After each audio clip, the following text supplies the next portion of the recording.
Deadpool is one of the most dangerous characters in Marvel Comics, but I think almost every other hero seems to underestimate him. So, today on Top 10 Nerd, we're gonna count down the top 10 times those heroes were humbled by Deadpool.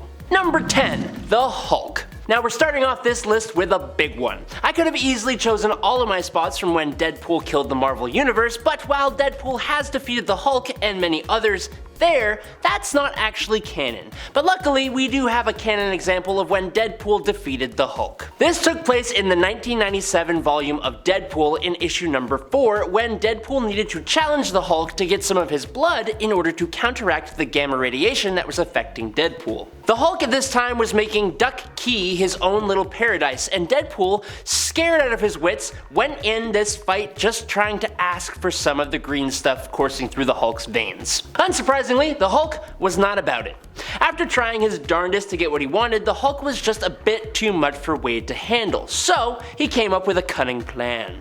As the Hulk jumped up into the air, probably planning to squash Wade when he came back down, Deadpool positioned a broken post on the ground just so perfectly that the Hulk wound up impaling himself right on it when he landed. Now normally this isn't supposed to be possible, and Deadpool makes note of that fact, but apparently the Hulk was a little sick at this point in time, and Wade gets what he wants and gets the heck out of Dodge while he still has the chance. Number 9, Black Panther. So basically what happens here in Black Panther vs. Deadpool number 4 is that Mr. Poole heads to Wakanda to steal a bit of vibranium to help heal a mailman.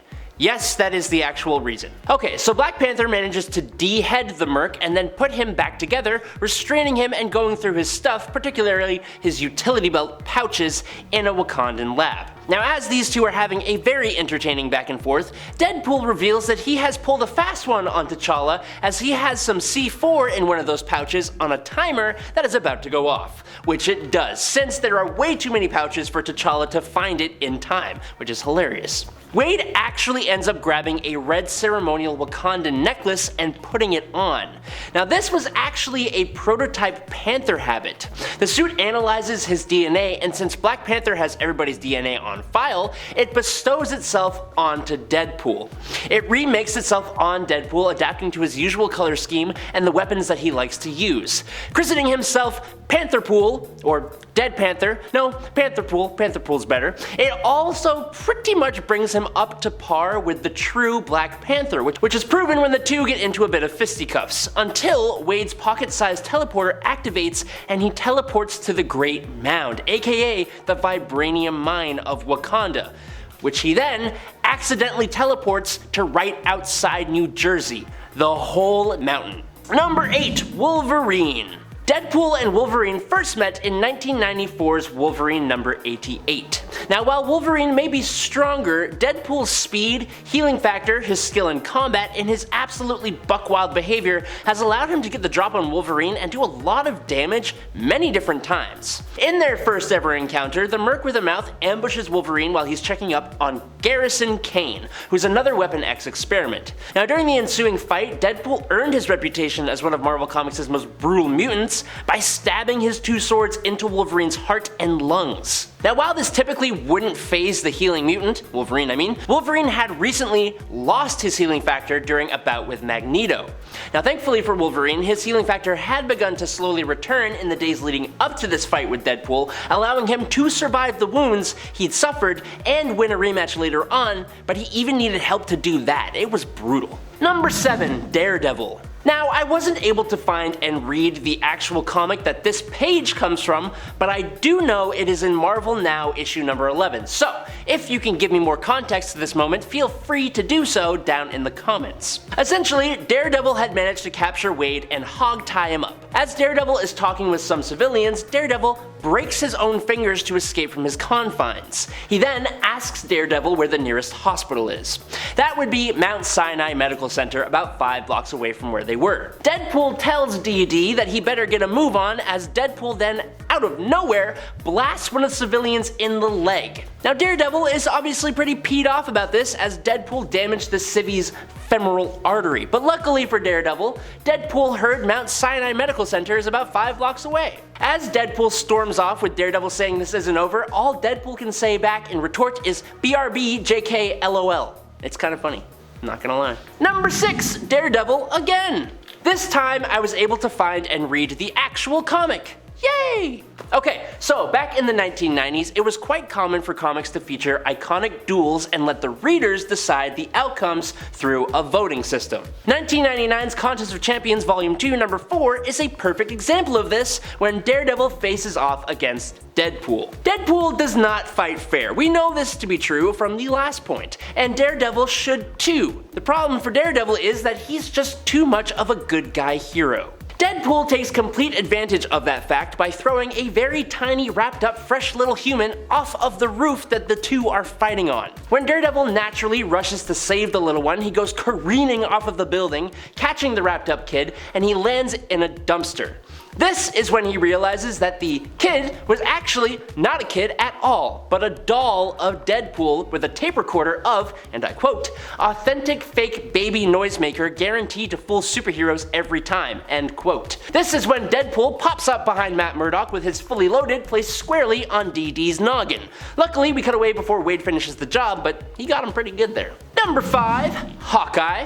Okay, now to be clear, this isn't actually Hawkeye who Wade is humbling here. This is taking place during the period of time when Norman Osborn is in charge of what he called Hammer, and he has his Dark Avengers. So this is technically Bullseye dressed up as Hawkeye, just so we're clear. Now I've talked about another moment from 2008's Deadpool before, where he and Bullseye fought in a meat factory, and that was also humbling for Hawkeye / Bullseye, but this is on another level. It's also very short and sweet, so that's nice.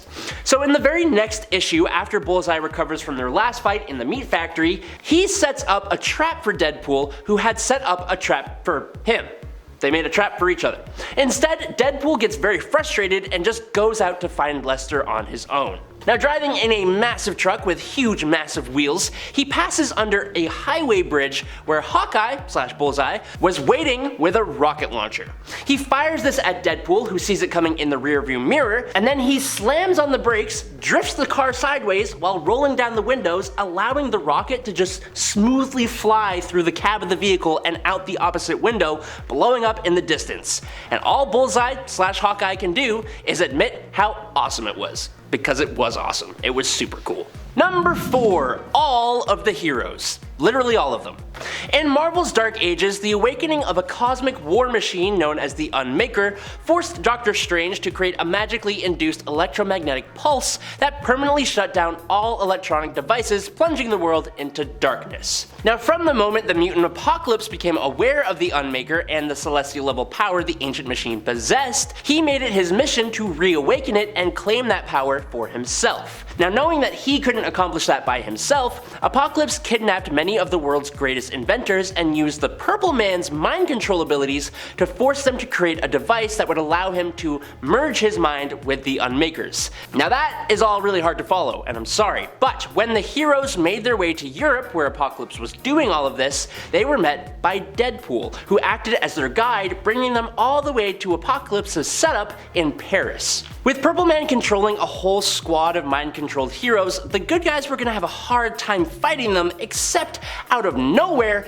Deadpool just pops a cap in Purple Man's dome, ending Purple Man's control over not just the heroes fighting them, but the ones inside helping Apocalypse with his machine. Now, Deadpool gets scolded by the other heroes, cause apparently Jessica Jones and Luke Cage were gonna knock Purple Man out, but if they had waited any longer, Apocalypse would have been able to complete his plan, so I'd say that Deadpool was right to do what he did. Number 3, SpiderMan. So kicking off right at the beginning of Deadpool Suicide Kings issue number 4, Deadpool is waking up from a characteristically weird dream where he is Dorothy in The Wizard of Oz with Daredevil, Spider-Man, and Punisher as the Cowardly Lion, Scarecrow, and the Tin Man, respectively. That all comes to an end with Tin Man Punisher taking out a little munchkin and Deadpool waking up in the Essex house distraught and met by Daredevil and Spider-Man. Now in the previous issue, Punisher had just blown the head off of Deadpool, so in his re-healing state, Deadpool is still working to get some of his synapses firing, and Spider-Man makes the little joke of, quote,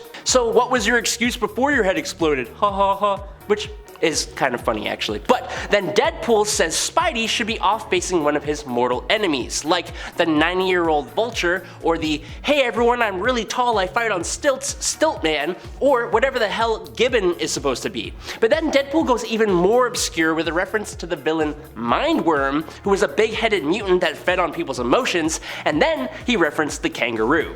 Now, of course, Spidey had his own little jabs back, but it kind of feels like when you're the kid getting roasted and you try to come up with anything to try and gain some dignity back and it doesn't work. That's what happened. Number 2, The Punisher. Now, sticking with that same comic, and even actually that same issue, now closer towards the end, Deadpool comes into contact with the Punisher, who, if you remember and were paying attention, it's cool if you weren't, in the previous issue had blown off Wade's head. Now, this was for a crime that Wade did not actually commit, so when they next come to blows inside of a club, Wade is a bit more prepared. Seeing Punisher in a reflection on a mirror, Deadpool is able to give Frank a good old kick in the gut and then send him flying out of one of the club's doors into an alleyway where the fight carries on, and honestly, it's pretty close and a very ruthless fight. Deadpool kind of has the upper hand in his speed, but they both get knocked to the ground.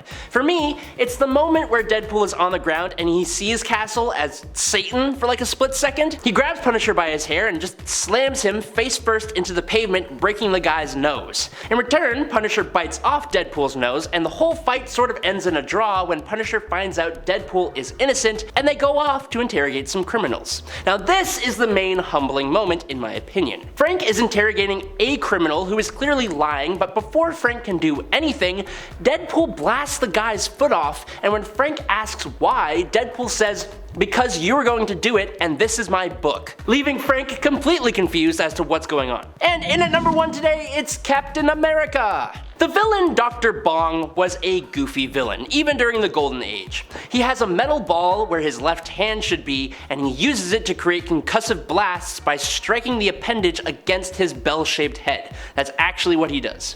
Luckily though, for him, in 2010's Deadpool Volume 2, the villain was reimagined just a smidge more threateningly, having cloned a team of regenerating superheroes and also revealing himself as Deadpool's former therapist. One of these clones was Captain America, so yes, this wasn't the genuine Captain America, but he had the same appearance as the original, and seemingly he had the same abilities as well, and Deadpool sure thought he was the original. The two of these guys fought in a fair bout at first, but Deadpool felt rejected and hurt by Cap in issue number 28. After the fight is interrupted when Deadpool clearly had the upper hand, Dr. Bong demolishes the building they're all in. When everyone comes back to again in the next issue, Deadpool has everyone tied up, including the Captain America clone and the original Captain America. Through some clever interrogation and deductive reasoning about the injuries both of these Caps has sustained, he realizes that one Captain America had healed from his injuries and the other had not, making the first one Cloney McCloneface, and Deadpool blows that face off. It is bad. And that is all I got. Thank you guys so much for watching today on Top 10 Nerd. I'm your host, Adam Andrews, and I will catch you all on the flippy flop. But until then, be sure to stay safe and peace out, nerds.